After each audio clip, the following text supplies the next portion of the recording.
การสอบเสียงจบสั้นม .4 และม .7 จังหวัดนครหลวงเวียงจันทร์ในปีนี้มีนักเรียนทั้งหมด 20,000 คนในนั่นหลายกว่าหมู่แม่นสั้นม .4 มีถึง 11,000 กว่าคนโดยเฉพาะแม่นการสอบเสียง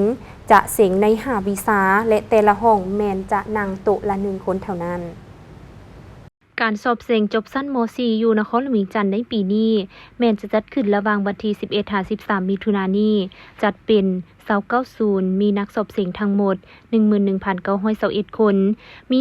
558ห้องเฉลี่ยห้องละ25คน แต่ละห้องนั่งโต๊ะละ1คนจำนวนกรรมการย้ำห้องทั้งหมด 1,174 คน ส่วนการสอบเสียงจบสั้นม .7 จะจัดขึ้นในวันที่ 18-20 มิถุนายนนี้จัดเป็น2020นักสอบเสียงทั้งหมด 9,164 คน ห้องสอบเสียง446ห้องเฉลี่ยห้องละ21-25คน แต่ละห้องนั่งโต๊ะละ1คนกรรมการยามห้องทั้งหมด 1,231 คน